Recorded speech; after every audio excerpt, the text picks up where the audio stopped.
Hello friends, तो आइए biology के कुछ इंपॉर्टेंट क्वेश्चन करना स्टार्ट करते हैं। फर्स्ट क्वेश्चन है, जीव और पर्यावरण के संबंधों का अध्ययन क्या कहलाता है। जीव और पर्यावरण के संबंधों का अध्ययन क्या कहलाता है? पारिस्थितिक कहलाता है। पारिस्थितिक कहलाता है। पारिस्थितिक शब्द किस वैज्ञानिक ने दिया था? पारिस्थितिक शब्द किस वैज्ञानिक ने दिया था? हैकल ने दिया था। पारिस्थितिक शब्द हैकल ने दिया था। जीवों के रहने के प्राकृतिक स्थान को क्या कहते हैं? जीवों के रहने के प्राकृतिक स्थान को क्या कहते हैं? आवास कहते हैं। जीवों के रहने के प्राकृतिक स्थान को आवास कहते हैं। किसी क्षेत्र में रहने वाले सामान्य प्रजाति के जीवों का समूह क्या कहलाता है? किसी क्षेत्र में रहने वाले सामान्य प्रजाति के जीवों का समूह क्या कहलाता है? जनसंख्या कहलाता है। क्या कहलाता है? जनसंख्या। विभिन्न प्रजातियों की जनसंख्या के समूह को क्या कहते हैं? विभिन्न प्रजातियों की जनसंख्या के समूह को क्या कहते हैं?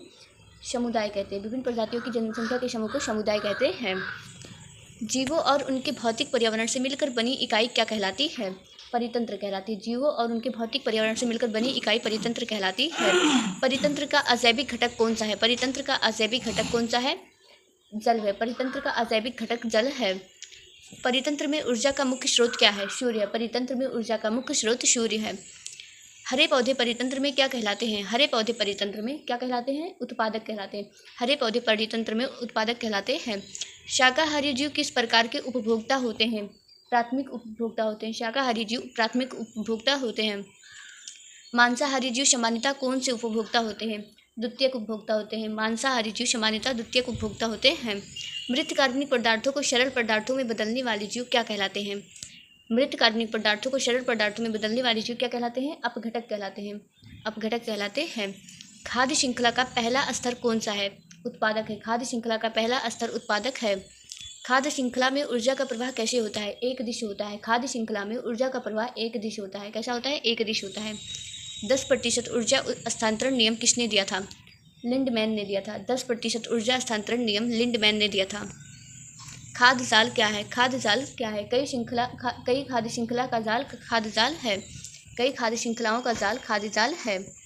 ऊर्जा पिरामिड हमेशा कैसा होता है? ऊर्जा पिरामिड हमेशा सीधा होता है। कैसा होता है? सीधा। ऊर्जा पिरामिड हमेशा सीधा होता है। पारिस्थितिक पिरामिड किसने प्रस्तावित किए थे? पारिस्थितिक पिरामिड किसने प्रस्तावित किए थे? एल्टन ने किए थे। एल्टन ने किए थे।